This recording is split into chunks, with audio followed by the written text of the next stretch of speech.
Good morning. It's the 11th day of the 11th month. Was thinking this morning that if you take Highway 83 south of Good Hope, Georgia, on your way down toward Bostwick, there's a Georgia historical marker that'll be on the left-hand side. And you can follow the road where that historical marker is, and it will take you to a little farm, and there's a big granite monument out front that says birthplace of Monia Bell Michael.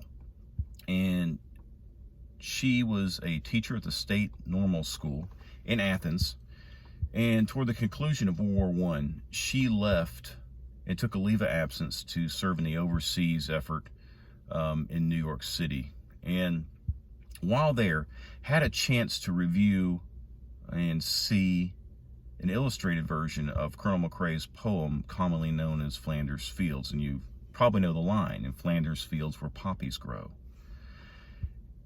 And she was really inspired by that and decided that what she would do is to take a red poppy and wear it every day in remembrance of the soldiers of the Great War, the war to end all wars, World War I.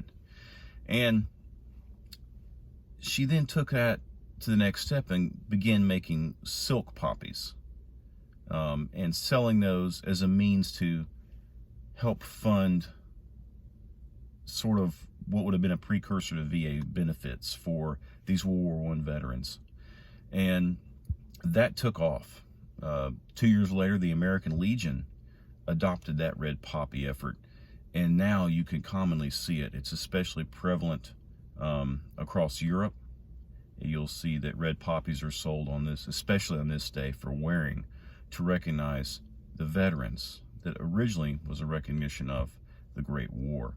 And so when you travel that road, 83, coming south out of Good Hope, you're able to make the left-hand turn on that side road and go down and see the home of the Poppy Lady, where she was born at, and where this effort started to remember the veterans of World War I on the 11th of November, which of course Armistice Day, 11th hour of the 11th month, the 11th day.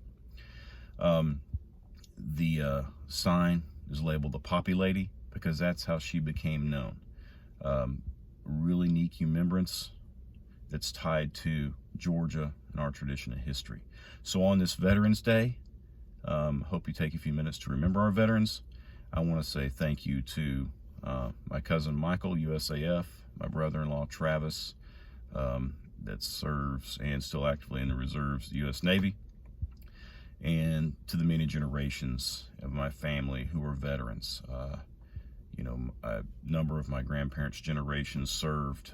Grandfather went into Bastogne right after Christmas with the Third Army.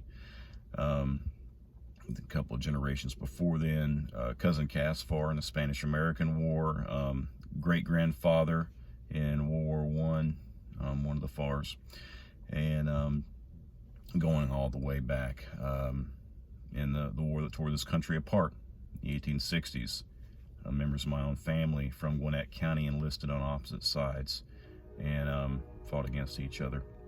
And going before then, the War of 1812, my children not only have U.S. forces from the War of 1812, also Muskogee Creek, and likewise through my wife's Canadian-French connection, service on the British at the time side of the War of 1812, and then going back to the Revolution, both sides there, as we had family members on both sides. So on this Veterans Day, thank you to all the veterans who have served.